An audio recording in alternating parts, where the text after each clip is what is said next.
Hello दोस्तों, मैं आराधना कुमारी आप लोगों के लिए भाषा के संप्रत्यय को स्पष्ट करते हुए उसकी प्रकृतिगत विशेषताओं की विवेचना पहले पाठ में की थी। इसी पाठ में भाषा क्या है, इसके महत्व और रूपों का संक्षिप्त विवेचन करेंगे। भाषा क्या है, पहला वीडियो में हम लोग भाषा क्या है को देख लिया है परिभाषा सहित। अब इसके महत्व और रूपों को संक्षिप्त रूप से चर्चा करेंगे। चलिए अब हम भाषा की प्रकृति को देखते हैं। भाषा की प्रकृति से अभिप्राय है भाषा की विशेषताएं अथवा उसकी प्रवृत्ति। प्रत्येक धातु पदार्थ आदि की प्रकृति दूसरी धातु पदार्थ की प्रकृति से भिन्न होती है। इसी प्रकार मानव समाज की भाषा की प्रकृति भी अन्य पशु पक्षियों की भाषा की प्रकृति से भिन्न होती है। मानव समाज की भाषा की प्रमुख प्रकृतिगत विशेषताएं निम्नलिखित हैं। भाषा एक सामाजिक वस्तु है। पहला, भाषा का सीधा संबंध समाज से होता है। समाज में ही भाषा की उत्पत्ति होती है और समाज में ही उसका विकास होता है। प्रत्येक समाज, देश आदि की अपनी अलग भाषा होती है। परिवार भी समाज की एक प्रमुख इकाई है। जो व्यक्ति जिस समाज वो परिवार में रहता है उसी समाज वो परिवार की भाषा सीखने का प्रयास करता है। यदि समाज और परिवार की भाषा एक ही है तब व्यक्ति उसी एक भाषा का प्रयोग करना सीखता है। यदि परिवार और समाज की भाषाएं अलग होती है तब व्यक्ति दोनों भाषाओं का प्रयोग करना सीखता है। उदाहरण के लिए पंजाब प्रदेश में पंजाबी भाषा बोली जाती है और वहाँ रहने वाले सिख परिवार में भी पंजाबी भाषा का प्रयोग होता है। तब निश्चित रूप से उस परिवार में पैदा होने वाला बच्चा पंजाबी भाषा ही सीखेगा। दूसरा, भाषा एक परंपरागत वस्तु है। भाषा एक परंपरागत वस्तु है। कोई एक व्यक्ति भाषा का निर्माण नहीं कर सकता है और ना ही एक दिन में भाषा बनाई जा सकती है। संस्कृत के एक विद्वान का कथन है कि जब हमें किसी घड़े की ज़रूरत पड़ती है तब हम कुम्हार के पास जाकर कहते हैं कि मेरे लिए एक घड़ा बना दो, मुझे उसका प्रयोग करना है।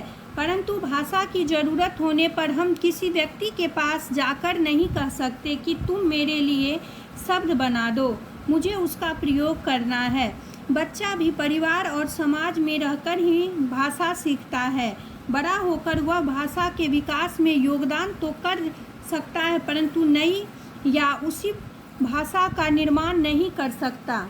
दोस्तों, मैं ये वीडियो थोड़ा जल्दी बना रही हूँ क्योंकि थोड़ा बड़ा है, इसीलिए ज़्यादा समय ना लेते हुए थोड़े समय में ही अच्छी वीडियो बना दूँगी।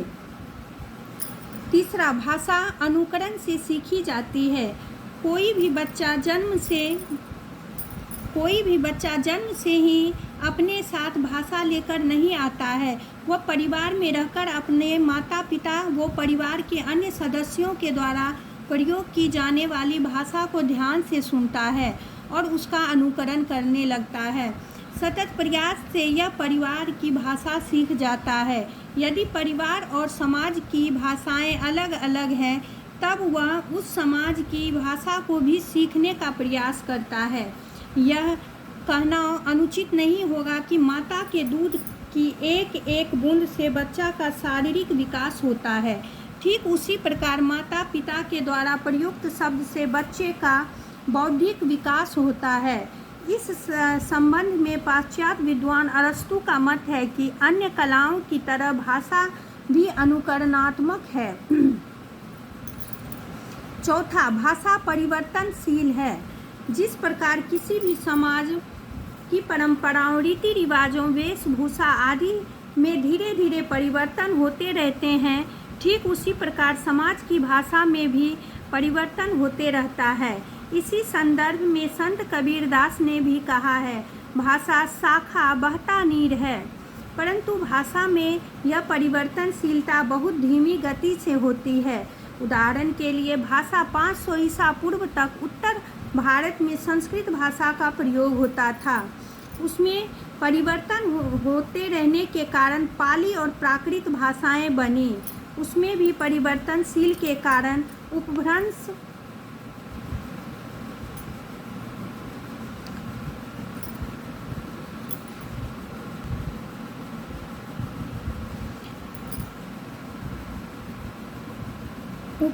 का और उससे हिंदी भाषा का जन्म हुआ।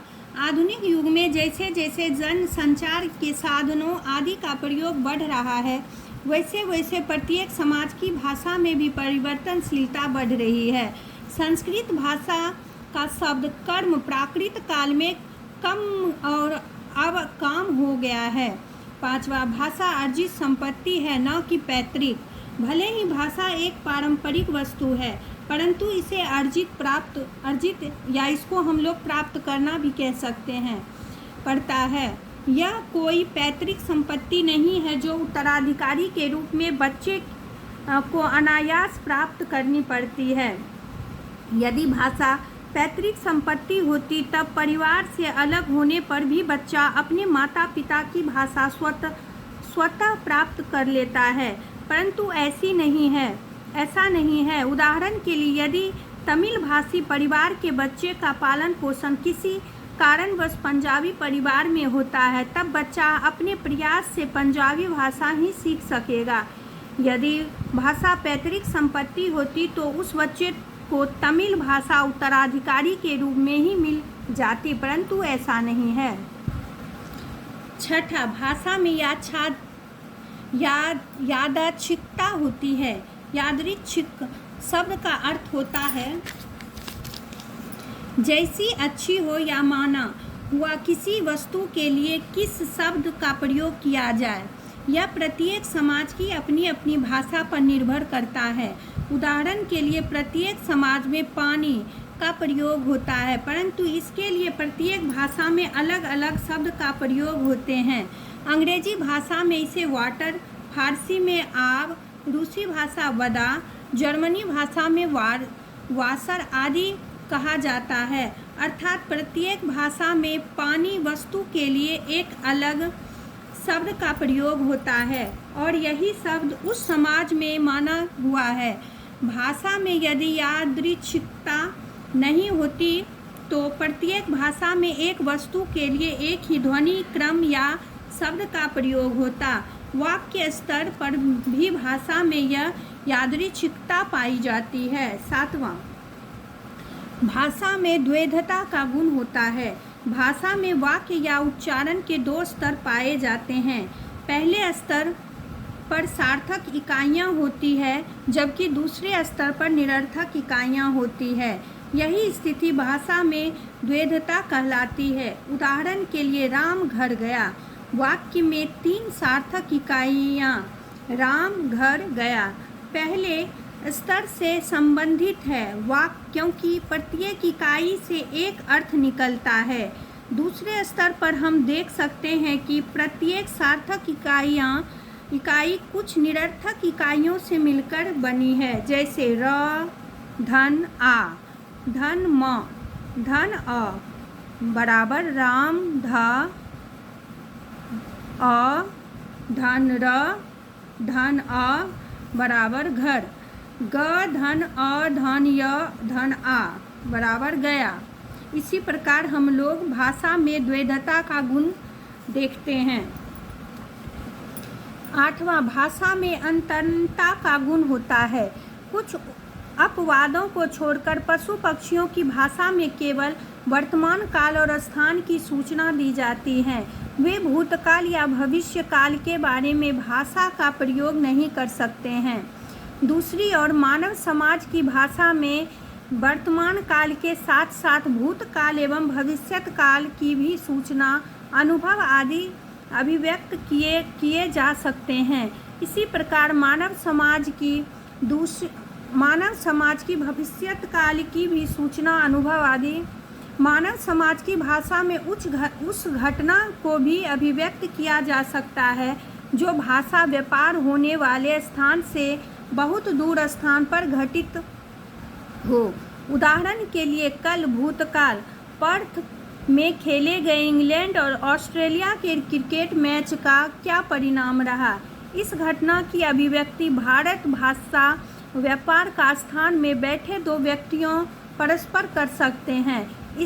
इस भाषा में अंतरंगता के गुण के उदाहरण को हम लोग अपने उदाहरण से जोड़ सकते हैं। भाषा समाज सापेक्ष प्रक्रिया है। भाषा का जन्म मानव समाज में ही संभव है और उसका विकास भी मानव समाज द्वारा हो सकता है। बच्चा परिवार में रहकर भाषा सीखने का प्रयास करता है और समाज से जुड़कर उसकी भाषा में विकास होता है। वह भाषा के प्रयोग के बल पर ही जीवन भर समाज से जुड़ा रह सकता है। समाज से जुड़ने पर वह अधिक सामाजिक व्यक्ति बनता है। अतः मनुष्य के सामाजिक व्यक्तित्व का निर्माण और उसका विकास भाषा से ही संभव है। 10वां, भाषा का कोई अंतिम स्वरूप नहीं है। वैसे तो जब कोई वस्तु बनकर तैयार होती है तब वही उसका अंतिम स्वरूप होता है, परंतु भाषा के संबंध में यह बात नहीं कही जा सकती है। प्रत्येक जीवंत भाषा का स्वरूप धीरे धीरे रहता है और अप्रचलित शब्द प्रायः लुप्त होते रहते हैं। कई बार प्रचलित शब्द से नया अर्थ ग्रहण कर लिया जाता है। उदाहरण के लिए सन 1930 से 35 के आसपास थानेदार की जमादार कहा जाता था, परंतु अब इस शब्द से नया अर्थ ग्रहण किया जाता है। दोस्तों, अगर मेरी यह वीडियो आप लोगों को अच्छी लगी हो तो प्लीज़ आगे के वीडियो देखने के लिए लाइक और सब्सक्राइब करें। तीसरे पार्ट में हम लोग भाषा का महत्व लेकर आएंगे। तीसरे पार्ट में हम लोग भाषा का महत्व को देखेंगे।